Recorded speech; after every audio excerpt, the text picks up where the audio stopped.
स्वामी जी कहते हैं कि मुक्ति के साधन में कर्म अहेतुत्व है। अहेतुत्व अर्थात हेतु नहीं है। कर्म से साधन मुक्ति का बन जाए तो बोले नहीं, फिर कर्म मुक्ति का हेतु नहीं बन सकता किसी भी प्रकार से। क्योंकि अगर हम बहुत अच्छे कर्म किए तो कर्म के द्वारा जीविकोपार्जन का साधन, बहुत सारी धन संपत्ति का अर्जन बनता है, उससे शरीर का निर्वाह होता है तथा दूसरे की भी सेवा उस धन से की जा सकती है।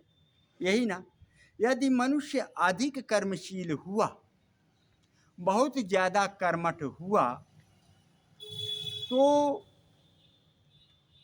उसके फल में बहुत सारा धन अर्जन कर सकता है। क्या उससे उसको अमृतत्व की प्राप्ति मिल पाएगी? बहुत सारा धन हो जाए तो क्या उससे अमृतत्व की प्राप्ति? बोल के बिल्कुल नहीं हो सकती। इस धन संपत्ति के बहुत ज्यादा नहीं तो फिर राजाओं के पास, जो हमारे पहले के इतने बड़े बड़े राजा महाराजा थे, उनको तो अमृतत्व की प्राप्ति हो जाती, अमर हो गए होते, परम गति को प्राप्त हो गए होते। लेकिन ऐसा कुछ भी नहीं हुआ और इस संसार में आकर हम लोग यही कर रहे हैं। इधर 1 घंटा आधा घंटा बैठ करके थोड़ा सुने, झाड़ कर चल दिए, लेकिन रात दिन तो उसी में लिपायमान है 99 का 100 पूरा करने में। 99 का 100 पूरा ही नहीं हो रहा है, और न हुआ और न होगा। तो कह रहे हैं जिसके चक्कर में तू पड़ा है, जिसके लिए रात दिन तू अपना मत्था पची कर रहा है, उससे तुझे कोई प्राप्ति का विधान नहीं बनेगा। क्यों नहीं बनेगा?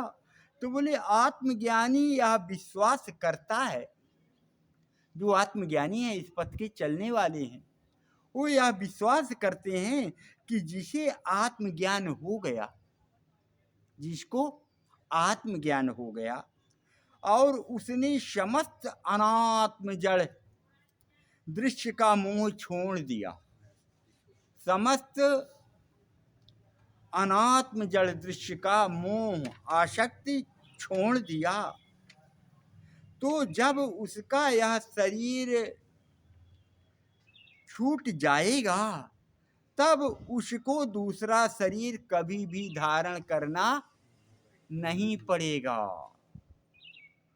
यही अमृतत्व की प्राप्ति है। और किया क्या?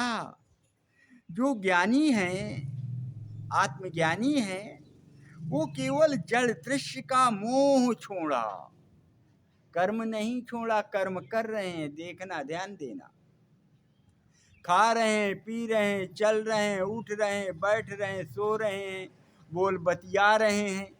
क्या इसको छोड़ा जा सकता है क्या? जब तक देह है ये छूटेगा क्या? नहीं छूटेगा। तो करते हुए अकर्ता बने हुए, सेवा समझ करके घर का सब टहुआटार भी कर रहे हैं, झाड़ू पोंछा भी लगा रहे हैं, जहाँ जो जरूरत पड़ती है वो कार्य भी कर रहे हैं, लेकिन उसमें लिपायमान नहीं हो रहे हैं, आसक्ति में बंध नहीं रहे हैं। कर्म करे और रहे अकर्मी, ऐसे युक्ति स्वयं कर रहे हैं और दूसरों को बता रहे हैं, देख भैया मैं भी करता हूँ, करता तू भी है, लेकिन तू इसमें आसक्ति बांध रखा है, तो ये हानि लाभ तुझे रगड़ रहा है, रुला रहा है। फोड़ा मुझे भी है, फोड़ा तुझे है, तू रो करके काट रहा है, मैं हंस करके काट रहा हूं। तो संसारी और संत में फर्क क्या? संसारी आसक्ति में बंधा है तो रो करके काट रहा है, और संत वहां पर हंस करके काट रहा है। दोनों को व्याधि एक ही है। कारण आसक्ति का। एक आसक्ति विहीन है, एक आसक्ति के सहित है। फर्क समझ में आ रहा है? तो कहते हैं कि दूसरा कभी शरीरो धारण नहीं करता, जो अनात्म, आत्म और अनात्म, आत्म सत्ता जड़ आपका चेतन सत्ता, निर्वयव सत्ता, चेतन कहिए, रूह कहिए, जीव कहिए, तो ये सब चेतन जिस जो निर्वयव, कोई अवयवों के संघात से नहीं बना, स्वयं शुद्ध है, वो आपका चेतन आत्म हो गया। अनात्म इससे विपरीत, जो बहुत अणुओं के संघात से, अवयवों के संघात से बना, वो जड़ है, जड़। और उसी में हमारी प्रीति हो गई। तो जब प्रीति हो गई है तो अनात्म अनात्म में ही ले जाने के लिए आपको लुभावना चित्र दिखाएगा। आजा, अब काम बन जाएगा, वाह वाह, अब तो बन ही गया है, 5 लाख का महीना आने लग गया, इसी में आनंद दिखाएगा। समझ में आ रही बात? क्योंकि वो अनात्म है, जड़ है, तो आप भी जड़ है, जो आप ये लिए बैठे ये जड़ है। इस सत्ता के सत्वान होने से, जीव के होने से ये संचालित हो रहा है, बाकी जड़ ही है। तो जड़ जड़ में ही आपको खींच रहा है कि या अब बन जाएगा, वहीं पे आनंद आपको दिखा रहा है। तो क्या गलत कर रहा है? अपना प्रकृति अपने प्रकृति में ही खींच रही है आपको, क्योंकि प्रकृति से शरीर है और प्रकृति प्रकृति में आपको खींच रहा है। बात पकड़ में आ रही ना? इसलिए कहते हैं कि भैया तू थोड़ा सा जग जा, और ये प्रकृति खिलवाड़ में ना भिड़, ये कुछ भी तुझे देने वाली नहीं है। अरे ये झूठी झूठी मिथ्या मिथ्या ही है, और इसी के लुभावने चित्र में तू पढ़ करके अब अपना इतना समय व्यर्थ कर दिया। अभी भी तुझे चेत नहीं आ रहा है, अभी भी तू चेत नहीं रहा, आ रहा है, सत्संग सुन रहा है, और यही कथा कहानी रोजाना आत्मा अनात्मा की बताई जा रही है, लेकिन तेरे पल्ले नहीं पड़ रहा, और तू बढ़िया अपना पल्लो झाड़ करके चला जाता है। फिर आता है दूसरे दिन यहाँ ताली बजाने के लिए। अरे थोड़ा चेत कर ले, अगर समय निकाल कर आता ही है तो कुछ तो पल्ले ले जा, कुछ तो तेरे पल्ले में पड़े। तेरे अगर छीट नहीं पड़ेगी तो यहाँ का आना समय निकाल करके तेरा व्यर्थ चला जाएगा, कोई मतलब नहीं है। और तू प्रकृति में फैल करके वही जो करता आया वही कर रहा है, तो यहाँ से आने का फर्क क्या रह गया? यहाँ और आपका फर्क पड़ी, पूरा सब घर वालों को दिखाई दे, बदलाव आप में आए, तब तो सुंदर है। समझ में आ रहा है ना? इसलिए सद्गुरु कहते हैं, अतएव वह सदा के लिए मुक्त हो जाता है, जो जड़ दृश्य का मोह छोड़ दिया है। तो अब उस अभय वाले को अब कौन भय दे? क्योंकि जब इसमें आसक्ति छोड़ ही दिया तो इसी की आसक्ति में भय मिलता है। अब वो अभय हो गया, जब अभय हो गया तो शांति शांति महाशांति को प्राप्त हुआ। अब जब तक इसी में आसक्ति है तो भय प्रदान दिए किए है, अरे 10 लाख लगाया है, काम बिगड़ रहा है, बिगड़ जाएगा, तो माथा पटक रहा है, रो रहा है, चिल्ला रहा है, रुदन कर रहा है, क्योंकि आसक्ति है। तू 10 लाख लाया कहाँ से था? यहीं से लिया, लेकिन अब थोड़ा सा घाटा लग गया तो रो रहा है, इतना रुदन कर रहा है कि खाना पीना सब हराम हो गया है, नींद आ नहीं रही है, अब बेचैन हो गया है। तो भय हुआ ना, इतना जो लगाया था चला गया। भय कौन दिया? ये प्रकृति ने दिया, क्योंकि प्रकृति में हमारी आसक्ति है। समझ में आ रहा है? आत्मा अमर है, आत्मा अमर है, और सदा के लिए मुक्त हो गया। सदा के लिए मुक्त कब हुआ?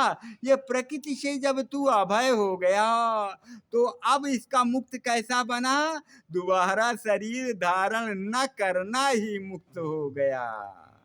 अभी तक तो उसे बंधन में डाल कर रखा था, उसको बंधन नहीं है, लेकिन अन्य अन्य योनियों में ले जाने के लिए प्रेरणा करने वाला तेरा जो साधन है, यही तो वो प्रकाश दे रहा था। तेरे साधन गलत गलत कार्य कर रहे थे, तो अभी तो अभ्यास के लिए बताया जा रहा है कि इनका अच्छा साधन करने से तू लौटकर अपनी आत्मा में ही तृप्त हो सकता है।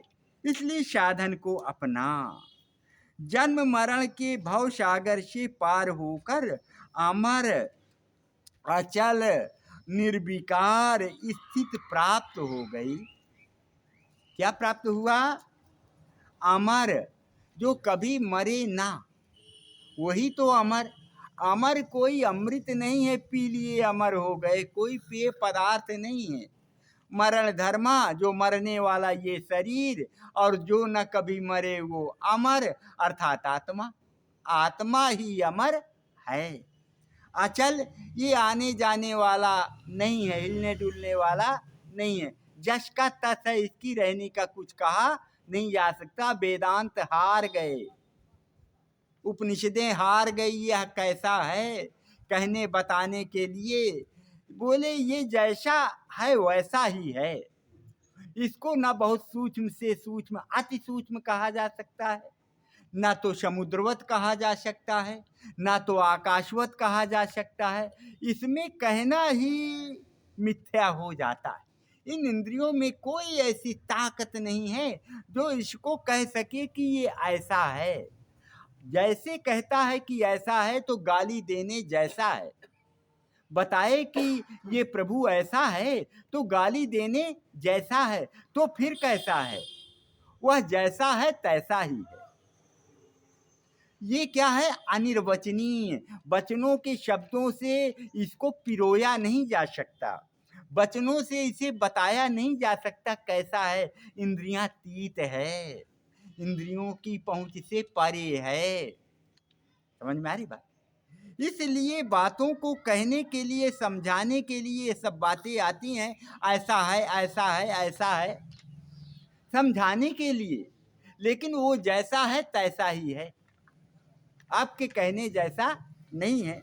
तो वो निर्विकार है, उसमें किसी तरह से कोई विकार है ही नहीं। स्थिति ऐसी प्राप्त हो गई। यही अमृतत्व एवं अमृतत्व की प्राप्ति है। यही अमृतत्व की प्राप्ति है। अमृतत्व की प्राप्ति धन से नहीं होती, किसी भी प्रकार धन से नहीं। तो धन संपत्ति वालों को अमृतत्व की प्राप्ति हो जाती, अमर हो गए होते, लेकिन ऐसा है ही नहीं। अतएव धन से अमृतत्व की आशा ही नहीं करना चाहिए। पूज्य स्वामी जी कहते हैं, श्रुति ब्रवीति स्फुटम। श्रुतियाँ आपकी जो हैं वो स्पष्ट कह रही हैं कि धन संपत्ति से आपको अमृतत्व की प्राप्ति, श्रुति स्पष्ट कहती हैं। अमृतत्वस्य तु न आशा अस्ति वित्तेन, अर्थात धन संपत्ति से किसी भी प्रकार अमृतत्व की प्राप्ति का विधान नहीं बनता, ऐसा कहते हैं सदगुरु आदिगुरु शंकराचार्य जी का मंत्र है। और उसमें मैं भी कुछ देर निवेदन करने की कोशिश किया और यहीं पर वाणी को विराम देते हैं। प्रेम से बोलिए सदगुरुदेव की। अहम शुद्ध चैतन्य ज्ञान स्वरूपम, अजर हम अमर हम अखंडम अनूपम। अहम शुद्ध चैतन्य ज्ञान स्वरूपम,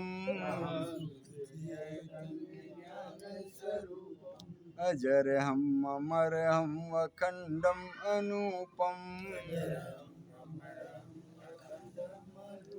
प्रेम से बोलिए सदगुरुदेव की। आज के आनंद की